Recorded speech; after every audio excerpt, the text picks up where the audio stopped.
ഒരു നന്മയുടെ കഥ പറയാനുണ്ട്. ഇത് ഞങ്ങളുടെ നാടിന്റെ കഥയാണ്. വൈകുന്നേരം ഇവിടുന്ന് പണി കഴിഞ്ഞ് പോകുമ്പോഴാണ് നോക്കിയത്. ശരി. അപ്പൊ പിന്നെ പെട്ടെന്ന് ഇരുട്ടായി പോയില്ല. 6 മണി ആവാനായിരിക്കും ഇവിടെ പോകുമ്പോ. ഇത് എങ്ങനെ അറിഞ്ഞു ഇവന്റെ അടുത്ത് ഉണ്ട്? അത് ഫോണക്കൂടി ഗ്രൂപ്പിലിട്ടതുകൊണ്ട്. അത് ശരി. എവിടെ പോയതൊന്നും നിങ്ങൾക്ക് അറിയില്ല? ഇല്ല, അറിയില്ല. ഇനി ഗ്രൂപ്പിലിട്ടതുകൊണ്ട് ഇവിടെയുള്ള അവള് പറഞ്ഞതാണ്. അവളെ ഏട്ടന്റെ ഗ്രൂപ്പിൽ വന്നിട്ട് നിങ്ങളൊന്ന് വിളിച്ചു നോക്കിയെന്ന്. അപ്പൊ ഞങ്ങൾ ആ നമ്പറിൽ വിളിച്ചു നോക്കിയതാണ്. നിങ്ങൾക്ക് എവിടെ കിട്ടി? രാവിലെ ഓടാൻ പോകുന്നത്.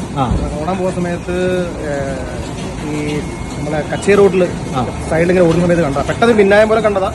പെട്ടെന്ന് കുട്ടികളതൊക്കെ ആയിരിക്കുമല്ലോ. പെട്ടെന്ന് ആ ഒരു മനസ്സായാലും നഷ്ടപ്പെട്ട സ്വർണ്ണത്തിന്റെ വിലയൊക്കെ ഭയങ്കര കൂടുതലാണ്. അപ്പൊ അങ്ങനെ എടുത്ത് പോക്കൽ വെച്ച് പിന്നെ അങ്ങനെ എഴുതിയിട്ട് ഗ്രൂപ്പിലിട്ടു.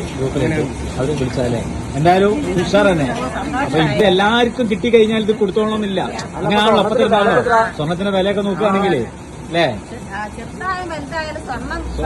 അതിനാണല്ലോ. എന്തായാലും രണ്ടേത്തും സങ്കടമായിരുന്നു ഇപ്പോ അല്ലേ?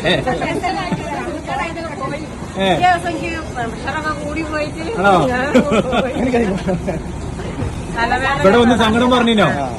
ഇവിടെ വന്നിട്ടേ സങ്കടം പറഞ്ഞിനോ ചോദിക്കാ? വിലൊക്കെ ഞങ്ങളിവിടെ തെരഞ്ഞു നോക്കി.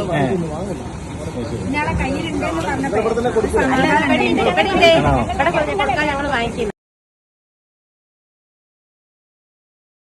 എന്റെ ഫോണിലെ ഗ്രൂപ്പില് വന്നതാണ്. അങ്ങനെയായിട്ട് ചോദിച്ചതാണ്. ഇങ്ങനെ ഡ്രസ്സിലെ ഒരു കമ്മല് കിട്ടിയോന്ന് ചോദിച്ചതാ.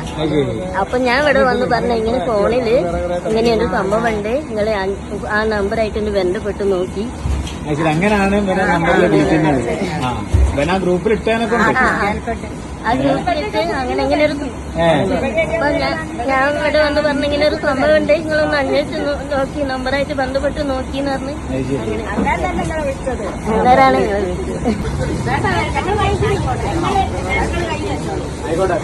നിങ്ങൾ